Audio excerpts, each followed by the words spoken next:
Hello बच्चों, तो स्वागत है आप सभी को फिर से मेरा एक नए वीडियो में। और आज हम लोग यहाँ पर देखने वाले हैं क्लास 12th इंग्लिश के चैप्टर 1 से 5 तक के 50 मोस्ट बेबी ऑब्जेक्टिव क्वेश्चन को। तो चलिए देखते हैं। और इस वीडियो को शुरू करने से पहले आप लोग सबसे पहले तो अपने दोस्तों के पास इस वीडियो को भेजिए और जल्दी से क्लास में सभी को बुला लीजिए। चलिए आगे हम लोग देखते हैं आखिर क्या है क्वेश्चन, सभी को समझते चलते हैं। यहाँ पर देखिए फर्स्ट नंबर क्वेश्चन क्या है, who wrote the essay Indian civilisation and culture. First number ही क्वेश्चन क्या है हमारा कि हु रोट यानी कि किसने लिखा है किस एसे को। तो एसे यानी निबंध होता है, और कौन सा निबंध, तो इंडियन सिविलाइजेशन एंड कल्चर यानी कि भारतीय सभ्यता और संस्कृति जो है, इस निबंध को आखिर किसने लिखा है, इसके बारे में आपसे पूछा जा रहा है। तो जल्दी से बताइए आप लोग कमेंट में कि इसको किसने लिखा है। क्या डॉक्टर जाकिर हुसैन ने लिखा है, क्या महात्मा गांधी ने लिखा है, बर्ट्रैंड रसल ने, या फिर एच ई बेट्स ने। जल्दी से बता दीजिए यहाँ पर आपका राइट आंसर क्या हो जाएगा। तो यहाँ पर भारतीय सभ्यता और संस्कृति यानी कि इंडियन सिविलाइजेशन एंड कल्चर को लिखने वाले हैं भारत कौन, महात्मा गांधी। याद रखिए कौन, महात्मा गांधी, जिसे हम लोग बापू के भी नाम से जानते हैं और फादर ऑफ नेशन के भी नाम से हम लोग जानते हैं। चलिए आगे देखते हैं अगला नंबर क्वेश्चन क्या है हमारा। अगला नंबर क्वेश्चन देखिए कि Mahatma Gandhi was more a dash than a politician. Dash क्या है, देने पॉलिटिशियन यानी महात्मा गांधी जो थे वह पॉलिटिशियन से भी अधिक क्या थे, वह एक राजनेता तो थे ही, लेकिन उससे भी अधिक क्या थे, क्या वह इकोनॉमिस्ट थे, सोशल रिफॉर्मर थे, या फिर वह स्पिरिचुअल लीडर थे, या फिर टीचर थे, क्या थे, वही हमसे पूछा जा रहा है। जल्दी से बता दीजिए यहाँ पर आपका आंसर क्या हो जाएगा। तो यहाँ पर राइट आंसर हो जाएगा स्पिरिचुअल लीडर, यानी कि महात्मा गांधी तो राजनेता थे ही, लेकिन उससे भी अधिक वह क्या थे, तो वह एक स्पिरिचुअल लीडर थे, यानी कि आध्यात्मिक नेता थे। क्या होता है स्पिरिचुअल लीडर का मतलब, आध्यात्मिक नेता। याद रखिएगा सभी प्रश्नों को। और चलते हैं तीसरे नंबर प्रश्न को देखते हैं क्या है कि pharaohs were the rulers of ancient dash, यानी कि फेरोज जो है वह किसका शासक था। फेरोज जो है वह प्राचीन प्राचीन जो है प्राचीन में वह किसका शासक था। तो जल्दी से देखिए यहाँ पर ऑप्शन को, क्या वो रसिया का शासक था, इजिप्ट का था, या फिर इंडिया का था, या फिर ग्रीस का था। जल्दी से बता दीजिए यहाँ पर हमारा राइट आंसर क्या होगा। याद रखिए यहाँ पर हमारा राइट आंसर हो जाएगा फेरोन जो है वह इजिप्ट के शासक थे। इजिप्ट को ही हम लोग हिंदी में मिस्र भी कहते हैं, याद रखिएगा। देखिए अगला नंबर प्रश्न क्या है। अगले नंबर प्रश्न को देखते हैं कि according to Gandhi ji mind is a restless bird dash. Mind is a restless dash यानी कि यहाँ पर मैंने आपको आंसर ही बता दिया। खैर छोड़िए, आप लोग यह बताइए कि महात्मा गांधी के अनुसार मन जो है वह क्या है। मन जो है एक बेचैन क्या है, क्या बेचैन कुत्ता है, डॉग है, मंकी है यानी बंदर है, बर्ड है यानी पक्षी है, काऊ है यानी कि गाय है। जल्दी से बताइए यहाँ पर क्या हो जाएगा। तो मन जो है एक बेचैन पक्षी है, माइंड इज रेस्टलेस बर्ड, जिसको जितना भी मिलता है, the more it gets the more it wants, यानी कि उसे जितना भी मिलता है वह संतुष्ट नहीं रहता है, ऑलवेज अनसेटिस्फाइड होता है वह। याद रखिए। देखिए यहाँ पर civilisation point out to man, यानी कि सिविलाइजेशन जो है, सिविलाइजेशन का हिंदी में क्या होता है, यानी कि हमारी सभ्यता सभ्यता जो है वह क्या हमें सिखाती है, क्या सिखाती है हमें। तो हमारी सभ्यता क्या सिखाएगी, द पाथ ऑफ ड्यूटी सिखाती है, यानी कि कर्तव्य के मार्ग पर चलना सिखाती है, ना कि हाउ टू मेक मनी। क्या पैसा कमाना सिखाती है, वो तो अलग चीज हो गया, लेकिन हमें क्या असल चीज जो है, असल संस्कृति हमारी यही है कि कर्तव्य के मार्ग पर चलना, ना कि द वे ऑफ लिविंग और हाउ टू डिफीट एनिमीज, यानी कि ना तो हम लोग दुश्मनों के मारने को सोचते हैं, बल्कि मित्रवत की भावना रखते हैं और अपने पाथ के मार्ग पर चलते हैं, यानी कि हम लोग कर्तव्य के मार्ग पर चलते हैं। यहाँ पर देखिए कि happiness is largely A dash, यानी कि हैप्पीनेस जो है, हम जो खुश रहते हैं, क्या हमारे खुश रहने का कारण यह है कि हमारे पास पैसा है तो हम खुश है, क्या जो अमीर है वह खुश नहीं खुश, क्या वह खुश रहते हैं, या फिर जो गरीब है वह हमेशा दुखी रहता है। तो हैप्पीनेस जो है यह पैसे से नहीं होता है, यानी कि यह जो है यह फिजिकल कंडीशन नहीं है। फिजिकल कंडीशन यानी कि जरूरी नहीं कि कोई अमीर व्यक्ति जो है वह खुश ही हो, कोई गरीब व्यक्ति भी हो वह भी बहुत खुश रहता है। इसलिए हम लोग कह सकते हैं यह क्या है, तो इज ए मेंटल कंडीशन, यानी कि happiness is largely a mental condition, यानी कि यह जो दिमागी है उस पर प्रभाव पड़ता है, यह हमारी कोई भौतिक चीजें नहीं है। मानसिक स्थिति जो होता है वह होता है जो कि आपको खुश रखता है। यह पैसे से कोई भी व्यक्ति खुश नहीं रहता। देखिए यहाँ पर कि our ancestors decided us from dash, यानी कि हमारे जो पूर्वज है वह किसको नकारते थे, यानी कि किससे दूर रहना चाहते थे, वो नहीं चाहते थे कि हम लोग ये चीज करें। क्या पॉलिटिक्स से, तो बिल्कुल भी नहीं। पॉलिटिक्स तो शुरू से ही बोला गया है कि हमें राजनीति में रहना ही चाहिए। क्या मोरलिटी, क्या स्पिरिचुअलिटी, तो हमें धार्मिकता के बारे में तो बताया गया, तो ये सब तो होगा नहीं। लेकिन वह कहते हैं कि लग्जरियस एंड प्लेजर्स, यानी कि हमें जो है सुख सुविधाओं में बिल्कुल लिप्त नहीं हो जाना है। सुख सुविधाओं जो है, विलासिता में हमको लिप्त नहीं हो जाना है। इसके लिए वह जो है मशीनों का आविष्कार जो है बहुत कम करते थे, इसी का कारण वहां पर बताया गया है। खैर वह कितना सही है, और आगे देखते हैं हम लोग। और चलिए अगला नंबर क्वेश्चन देखते हैं कि people in ancient days were satisfied with dash, यानी कि जो पुराने जमाने के लोग थे वह कहाँ पर रहना सेटिस्फाइड, यानी कहाँ पर रहना उनको संतुष्टि मिलती थी, कहाँ रहने पर, कहाँ रहने से वह संतुष्ट थे। क्या वह मेगा सिटीज में, टाउन में, स्मॉल विलेज में, या फिर फॉरेस्ट में, यानी कि जंगल में? तो जल्दी से बताइए। वह जो है वह हमारे पुराने पूर्वज जो है वह स्मॉल विलेज में, यानी कि भारत के छोटे से गांव में रहना पसंद करते थे, क्योंकि वह चोरी डकैती अपराध या जो लालच जैसी चीजें हैं वो नहीं होती है। और चलिए अगला नंबर क्वेश्चन देखते हैं कि to observe morality is to attend mastery over dash. यहाँ पर आपका राइट आंसर क्या होगा, क्या है इसका मतलब पहले समझिए।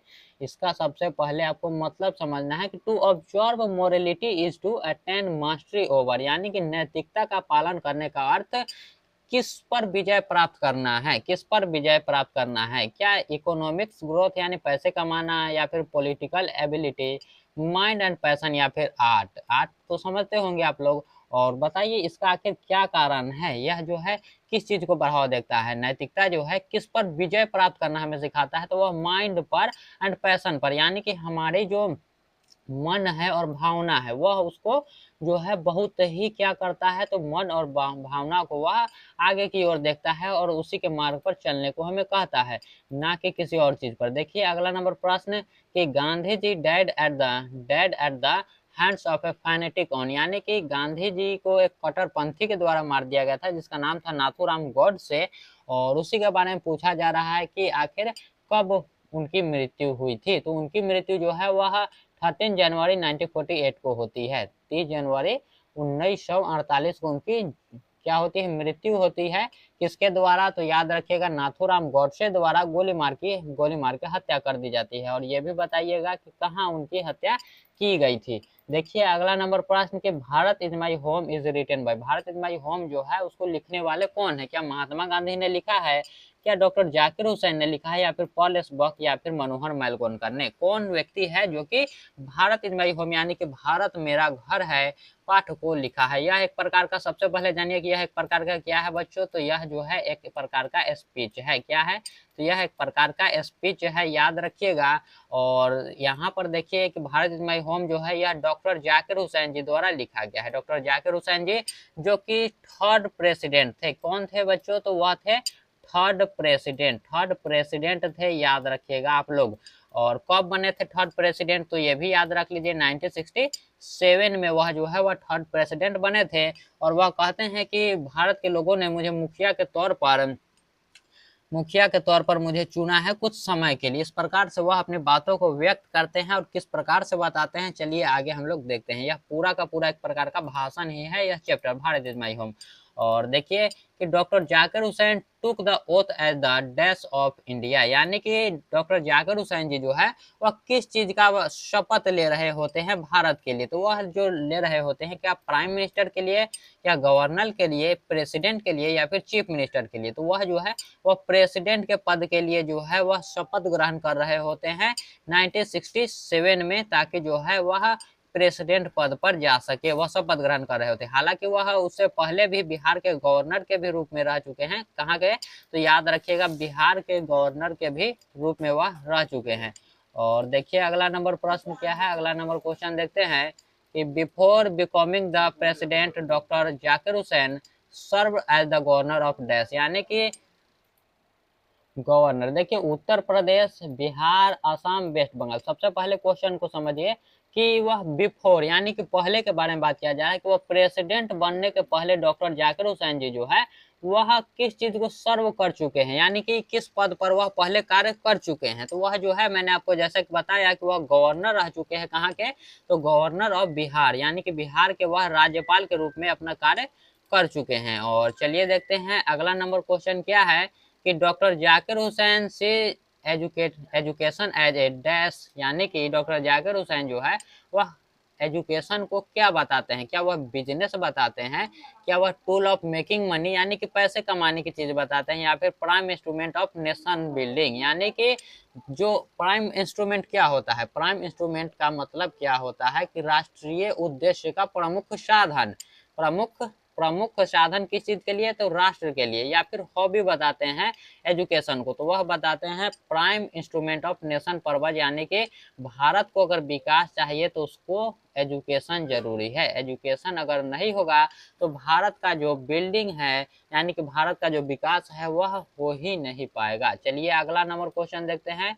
अगला नंबर क्वेश्चन क्या है, 15वां नंबर कि the past is not dead and static, it is alive and dash, यानी कि हमारा जो भूत है, पास्ट का मतलब क्या होता है भूत, हमारा जो भूत है वह डेड यानी नॉट डेड यानी कि मरा नहीं है, ना ही वह स्टैटिक है यानी कि वह ना ही तो ना तो वह मरा है और ना ही वह रुका हुआ है, बल्कि वह क्या है, it is alive and dynamic, यानी कि वह जीवित है और गतिशील है। अलाइव एंड डायनेमिक हो जाएगा ऑप्शन नंबर ए हमारा यहाँ पर राइट आंसर। तो इस प्रकार से समझते चलना है आपको, ताकि इंग्लिश जो है आपको हार्ड ना लगे, क्योंकि इंग्लिश में जो है बहुत बच्चे बहुत परेशान होते हैं। देखिए doctor Zakir Hussain was born in dash, यानी कि डॉक्टर जाकिर हुसैन जो है वह उनका जन्म आखिर कहाँ होता है, और ये भी आपको बताना है कमेंट में कि कब होता है, और नहीं बता पाते हैं तो खैर मैं उसका आंसर तो दूंगा ही।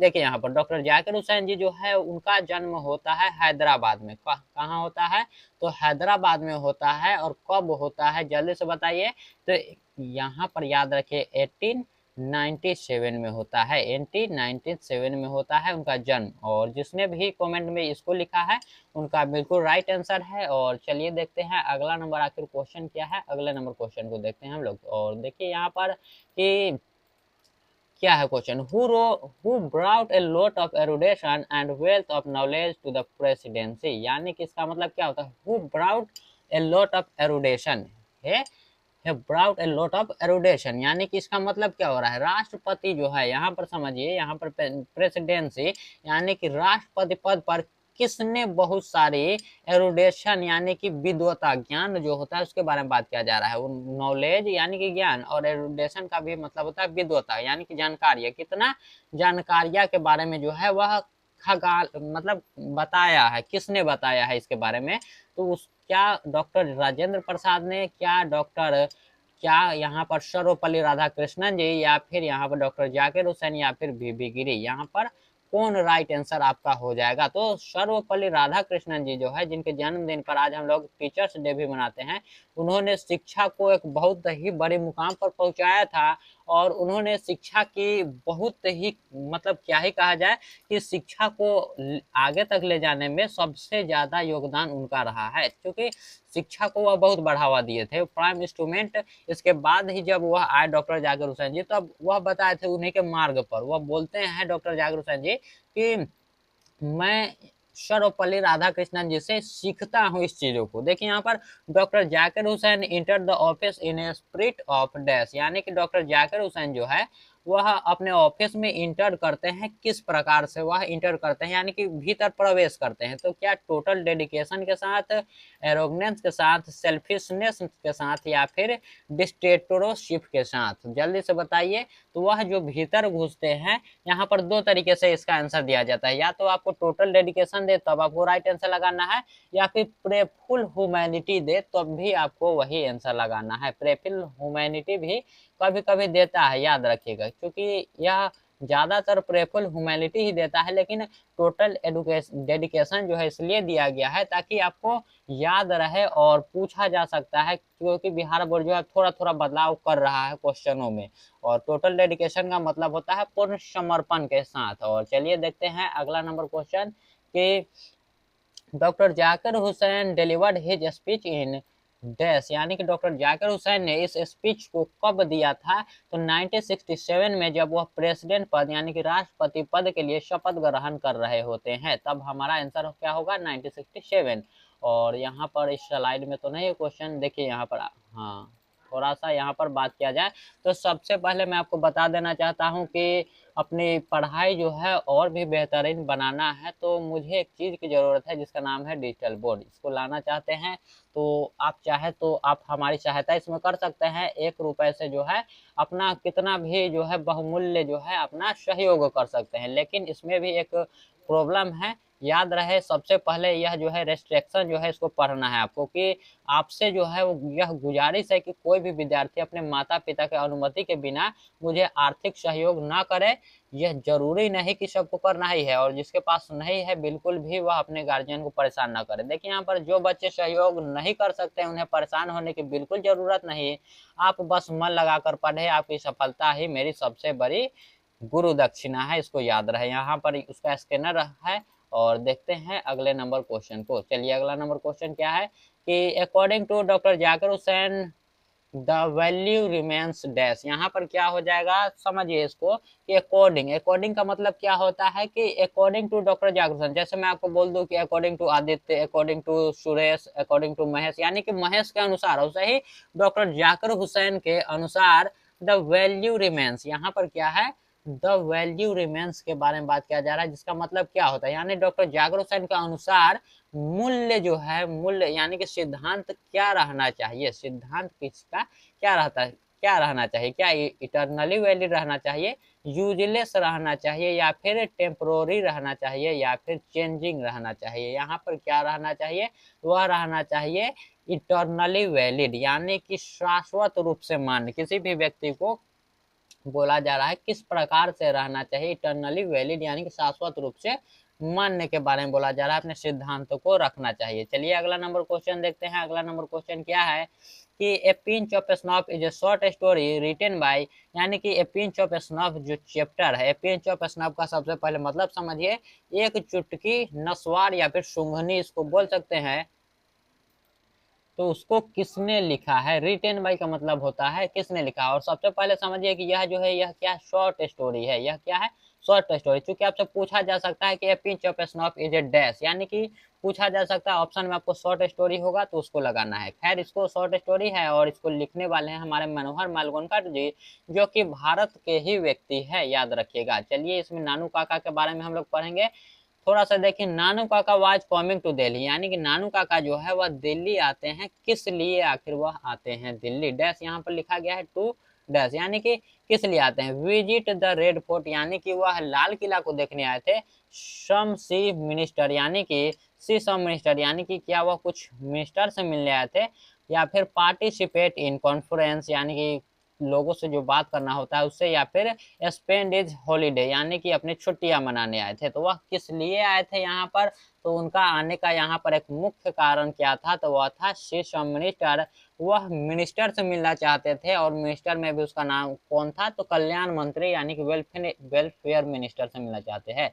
और खैर आखिर जाकर वह मिलते भी हैं, किस प्रकार से मिलते हैं वो तो आपके आगे जाकर मालूम चलेगा जब पढ़ेंगे क्वेश्चन को। देखिए नानू काका वाज द नरेटर्स डैश, यानी कि नानू काका जो है वह क्या थे, नानू काका जो है नरेटर्स यानी कि लेखक के, जो मनोहर मालवणकर लेखक है उनके क्या थे, क्या वह पेटर्नल अंकल थे, मेटर्नल अंकल थे, या फिर कजन थे, या फिर फादर थे। तो वह थे मेटर्नल अंकल। मेटर्नल अंकल का मतलब होता है मामा, याद रखिएगा मेटर्नल अंकल का मतलब क्या होता है, तो मामा होता है, याद रखिए। देखिए अगला नंबर प्रश्न कि the narrator in A pinch of snuff was and under secretary on dash, यानी कि नरेटर जो है ए पिंच ऑफ स्नफ में जो लेखक है वह अंडर सेक्रेटरी के रूप में क्या था। अंडर सेक्रेटरी जो होता है वह एक क्या था, तो वह थे प्रोबेशन पर, यानी कि वह उस वक्त ट्रेनिंग पर थे। अंडर सेक्रेटरी जो होता है उसका ट्रेनिंग जो होता है उसी पर थे, जैसे हम लोग प्रोबेशन कहते हैं। क्या कहते हैं इसके जगह पर ट्रेनिंग भी आपको लिखा मिल सकता है, तो वो भी आप लोग राइट आंसर लगाइएगा ऑन प्रोबेशन। तो यहाँ पर option number A right answer हो जाएगा। और देखिए अगला नंबर क्वेश्चन क्या है कि व्हाट डिड नानू काका keep in his silver box, यानी कि नानू काका का जो सिल्वर बॉक्स था उसमें क्या रहता था, सिल्वर बॉक्स में वह क्या रखते थे, जल्दी से बताइए। तो इसका आंसर हो जाएगा क्या स्वीट्स, यानी कि मिठाइयाँ थी, मेडिसिन थी दवाई, या क्वाइंस यानी पैसे, या फिर स्नफ यानी कि सूंघनी। तो वह रहती थी सूंघनी, याद रखिएगा स्नफ हो जाएगा।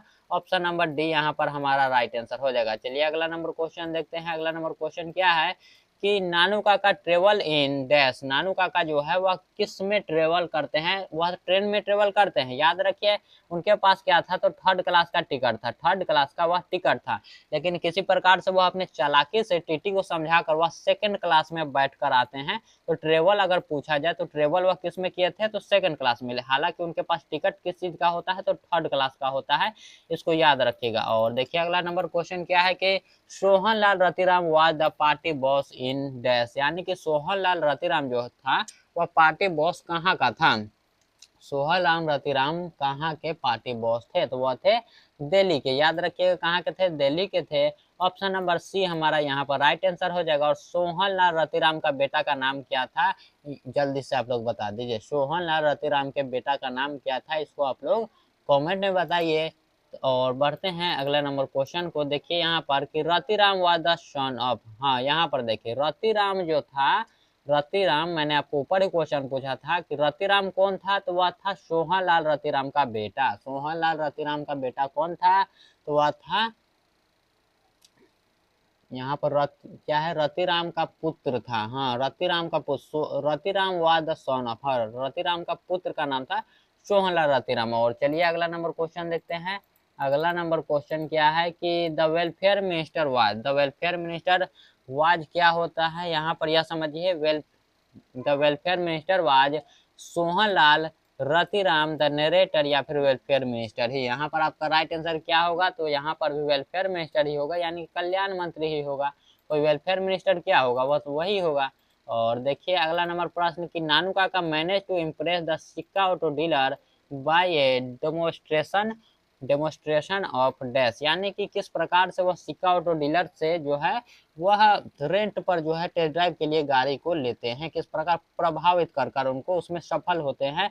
तो वह क्या वेल्थ, नॉलेज, पॉलिटिक्स या फिर कोर्टेसी, इसमें क्या उनका जो है मुख्य अपना हथियार अपनाते हैं, तो वह अपना हथियार अपनाते हैं वेल्थ को, यानी कि दौलत को दिखाकर।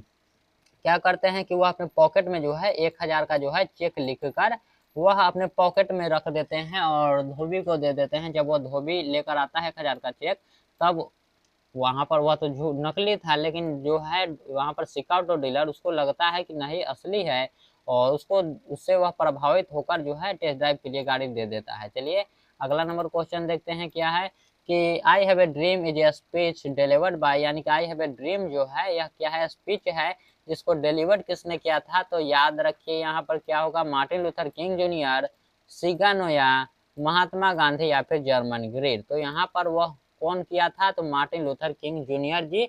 और कहाँ पर किए थे, तो अमेरिका में किए थे, वाशिंगटन डीसी में। याद रखिएगा इस भाषण को वह देते हैं। 20 कब दिए थे यह आपको बताना है, अगर नहीं बता पाते हैं तब तो मैं बताऊंगा। 28 अगस्त। देखिए यहाँ पर Martin Luther King junior belong to dash, यानी कि मार्टिन लूथर किंग जूनियर जो है वह कहाँ से बिलोंग करते हैं, क्या वह ब्रिटेन से बिलोंग करते हैं, फ्रांस से, यूएसए से या फिर जर्मनी से, कहाँ से वह बिलोंग करते हैं, बिलोंग यानी कि कहाँ पर वह रहते थे, तो वह रहते थे यूएसए में, यानी कि अमेरिका में वह रहते थे।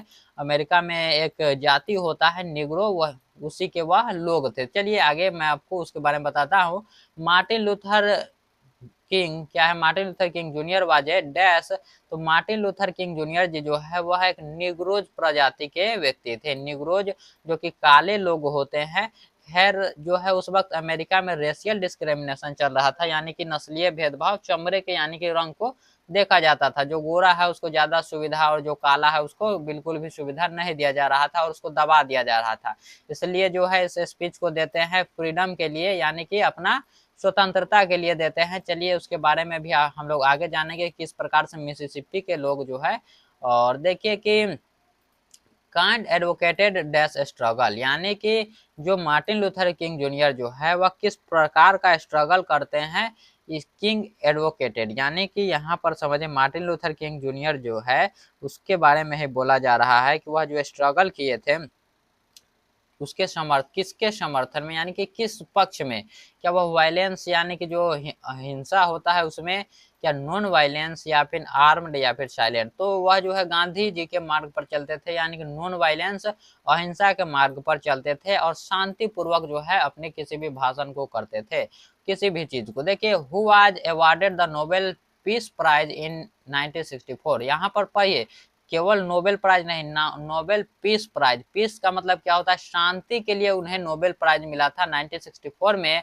किसको, तो मार्टिन लूथर किंग जूनियर जी को। याद रखिएगा, शांति के लिए। इसलिए मैंने आपको ऊपर बताया था अहिंसा के बारे में, और सभी क्वेश्चनों को इसी प्रकार से डिजाइन किया गया है ताकि आपको जो है आपको कोई भी प्रॉब्लम ना हो। और याद रखिए कि उसमें जो है उस वक्त 1964 में यह सबसे यंगेस्ट पर्सन थे। क्या थे, तो सबसे यंगेस्ट पर्सन थे, जबकि उन्हें क्या मिला था, तो नोबेल प्राइज मिला था अमेरिका में उस वक्त। देखिए अगले नंबर क्वेश्चन को देखते हैं हम लोग कि I have a dream was delivered at the step of the dash, यानी कि यह जो स्पीच है यहाँ पर आई हैव ए ड्रीम, उसी के बारे में बात किया जा रहा है। यह जो पूरा स्पीच है आई हैव ए ड्रीम, इसको कहाँ दिया गया था, इसको यह जो भाषण है पूरा स्टेप्स जो है पूरा का पूरा वह कहाँ दिया गया था? क्या लिंकन मेमोरियल, वाशिंगटन मॉन्यूमेंट, या फिर व्हाइट हाउस में, या फिर एम्पायर स्टेट बिल्डिंग में? जल्दी से बताइए यहाँ पर क्या हो जाएगा, तो लिंकन मेमोरियल में दिया गया था। याद रखिएगा अमेरिका के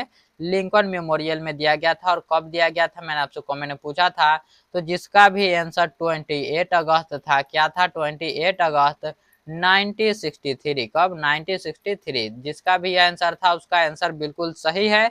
और चलिए यहाँ पर देखते हैं हम लोग अगले नंबर क्वेश्चन को। अगला नंबर आखिर क्वेश्चन क्या है कि king was assignment on dash, यानी कि किंग का जो असाइनमेंट हुआ था किसके बारे में कहा जा रहा है, यह समझिए सबसे पहले कि किंग यानी कि मार्टिन लूथर किंग जूनियर, यानी कि उनकी जो हत्या हुई थी, हत्या वह किस तारीख को हुआ था इसके बारे में बोला जा रहा है। तो उनकी जो हत्या हुआ था, याद रखिए अप्रैल 4 को 1968 में हुआ था। अप्रैल 4 को 1968 में हुआ था। और उस शहर का क्या नाम था, मेम्फिस शहर था शायद, और जिसमें उनको गोली मार दिया गया था, शायद यही था। और यह जो है किताब में आपके खैर नहीं दिया गया है, लेकिन मैं आपको बता रहा हूँ कि उनकी हत्या कर दी गई थी गोली मारकर। मेम्फिस, टेनिस मेम्फिस, इसी प्रकार से कुछ उस शहर का नाम था। देखिए जहाँ पर बहुत जो है उजले लोग रहते थे। देखिए अगला number question, the negroes were formerly considered as dash, यहाँ पर क्या हो जाएगा, इसको समझिए हम लोग कि निग्रो जो है वह उसको क्या मतलब माना जाता है, वहां पर जो है उस वक्त क्या माना जाता था, उस वक्त फर्स्ट क्लास सिटीजन, स्लेव्स, या फिर मास्टर, या फिर रूलर्स। तो उस वक्त जो है उन्हें स्लेव्स माना जाता था, यानी कि उनको गुलाम बनाकर रखा जाता था अमेरिका में, जो काले व्यक्ति थे, निग्रो जाति के लोग थे। Emancipation proclamation gap the Negro, यानी इमेंसिपेशन प्रोक्लेमेशन जो है एक प्रकार का क्या था, तो वह एक प्रकार का मतलब फॉर्म बोल सकते हैं आप लोग इसको, जिसमें जो है लिखा हुआ था कि इसको साइन करने के बाद वह निग्रो को क्या हो जाएगा, तो फ्रीडम फ्रॉम स्लेवरी, यानी कि उनको स्वतंत्रता मिल जाएगी। ऐसा खैर होता नहीं है उस वक्त, लेकिन यही कहा गया था। और यह बाद में जाकर ब्लैक चेक के नाम से प्रख्यात भी हुआ। किस चेक से, तो ब्लैंक चेक के नाम से यह जो है क्या हुआ, प्रख्यात हुआ, यानी कि सबको इसको बारे में मालूम चला। Let freedom ring from the snow capped Rockies of dash, यहाँ पर आपका राइट आंसर क्या होगा, let freedom ring from the snow capped Rockies of dash, यहाँ पर क्या होगा, यानी कि यहाँ पर क्या कहा जा रहा है कि किसके बर्फ से जो ढके, जो यहाँ पर पहाड़ जो है जिसको हम लोग रॉकीज कहते हैं, पहाड़ों जो स्वतंत्रता गूंजने दो, इस प्रकार से उसमें एक लाइन आया है, किसके लिए बोला गया है, तो वह बोला गया था, याद रखिए कोलोराडो दिया, किसके किसके लिए, तो कोलोराडो दिया बोला गया था। खैर यह आपसे पूछा नहीं जाता है, फिर भी आप लोग जान लीजिए कि यह जो एक लाइन था कोलोराडो के बारे में, और इसको भी मैंने ऐड कर दिया ताकि जो है आपको प्रॉब्लम ना हो। देखिए अगला नंबर प्रश्न की idea that help mankind is written by, यानी कि आइडिया दैट हेल्प मैनकाइंड जो है उसको लिखने वाले कौन थे, तो मार्टिन लूथर किंग जूनियर जी, या फिर बर्ट्रैंड रसल जी, या फिर एंटोन चेखव जी, या फिर यहाँ पर एच.जी. बेट्स। जल्दी से बताइए, वह एक फिलोसफर थे, हिस्टोरियन थे और मैथमेटिशियन भी थे। तो बर्ट्रैंड रसल जो है उन्होंने ही आइडियाज दैट हेल्प मैनकाइंड को लिखा है, और यह भी एक प्रकार का क्या है, तो एक प्रकार का ऐसे ही है। चलिए आगे देखते हैं हम लोग, अगला नंबर क्वेश्चन क्या है कि Bertrand Russell was a philosopher, historian and A dash, तो वह फिलोसफर, हिस्टोरियन और उसके साथ ही मैथमेटिशियन, यानी कि वह एक गणितज्ञ भी थे सभी के साथ। और देखिए अगला नंबर क्वेश्चन कि Bertrand Russell belongs to dash, यानी कि बर्ट्रैंड रसल जो है वह कहाँ से बिलोंग करते हैं, तो याद रहे बी से ब्रिटेन, बी से बर्ट्रैंड और बी से ब्रिटेन। इसको याद कर लीजिए ताकि आपको याद रहने में आसानी हो। यहाँ पर ब्रिटेन याद रखिएगा आप लोग। चलिए अगला नंबर क्वेश्चन को देखते हैं। अगला हमारा 7 प्रश्न और बचा हुआ है। Bertrand Russell was awarded the Nobel prize in literature in dash, यानी कि बर्ट्रैंड रसल जो है उनको अवार्ड मिला था किसके लिए, तो नोबेल प्राइज मिला था किसके लिए, लिटरेचर के लिए। कब मिला था यह हमसे पूछा जा रहा है, लिटरेचर इन यानी कि कब मिला था नोबेल प्राइज लिटरेचर के लिए बर्ट्रैंड रसल को, तो वह मिला था 1950 में। कब मिला था, 1950 में मिला था, याद रखिएगा आप लोग। और देखिए अगला नंबर क्वेश्चन क्या है कि the most indubitable respect in which ideas have helped mankind is, यानी कि नंबर्स यानी कि पॉपुलेशन के बारे में बात किया जा रहा है, या फिर हैप्पीनेस, मैनर्स, या फिर हेल्थ। इसका मतलब सबसे पहले मैं आपको समझा देता हूँ।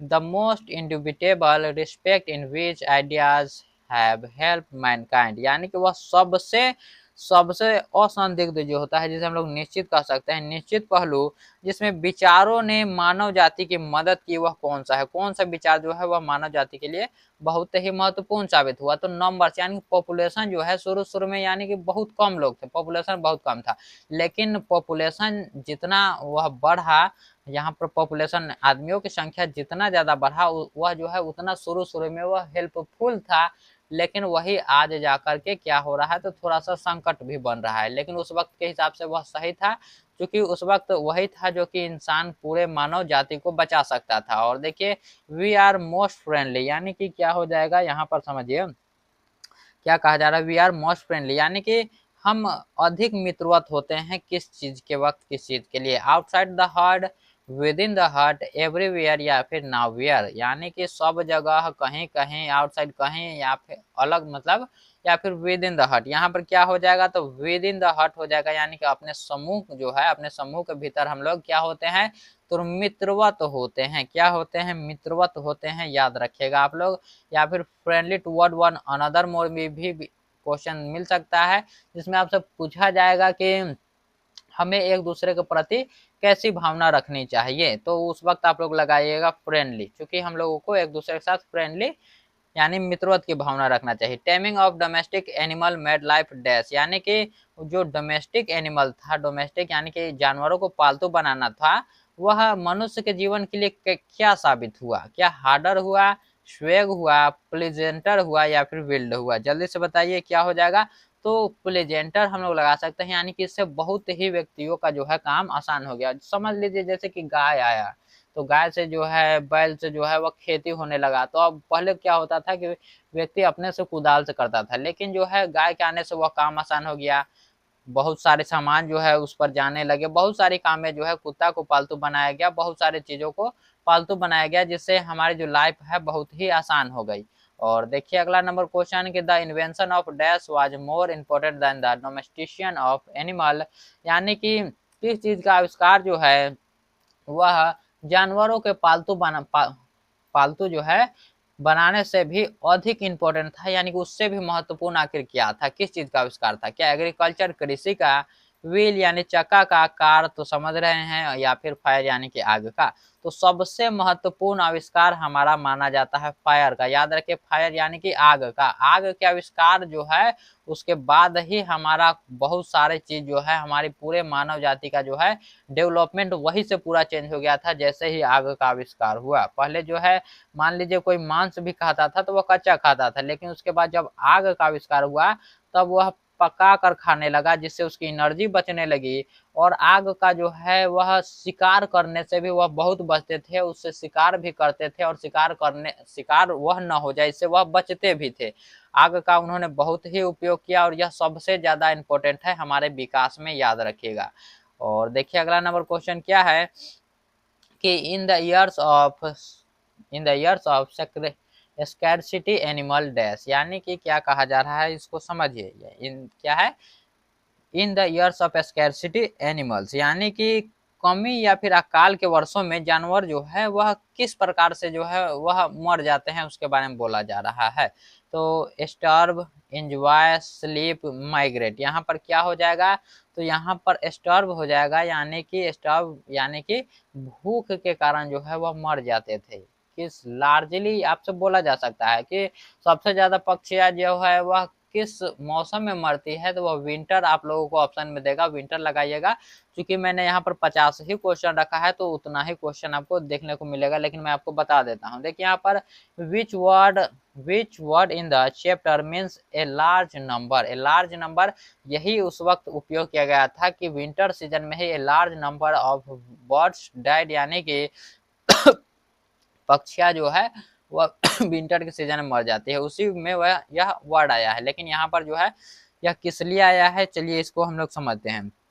यह जो है बड़ी संख्या, लार्ज नंबर क्या होता है, बड़ी संख्या में, यानी कि यह किस चीज के लिए उपयोग किया गया है, यह किया गया है मल्टीप्लिसिटी के लिए। मल्टीप्लिसिटी यानी कि बड़ी संख्या के लिए यह उपयोग किया गया है। बोला नहीं जाए बहुत सारी पक्षियां जो है मर गई थी विंटर सीजन में, इसके लिए यह उपयोग किया गया था इस वर्ड को, किसके, तो ए लार्ज नंबर। चलिए ऑप्शन नंबर सी यहाँ पर राइट आंसर हो जाएगा। और यहीं पर हमारा जो वीडियो है वह समाप्त होता है। 50 क्वेश्चन जो है आपके पूरे समाप्त होते हैं। जल्दी से बताइए कि इसमें से आपका कितना सही हुआ है और कितना आपको सीखने को मिला है इससे। और फिर मिलेंगे हम लोग अगले वीडियो में, तब तक के लिए जय हिंद, जय भारत।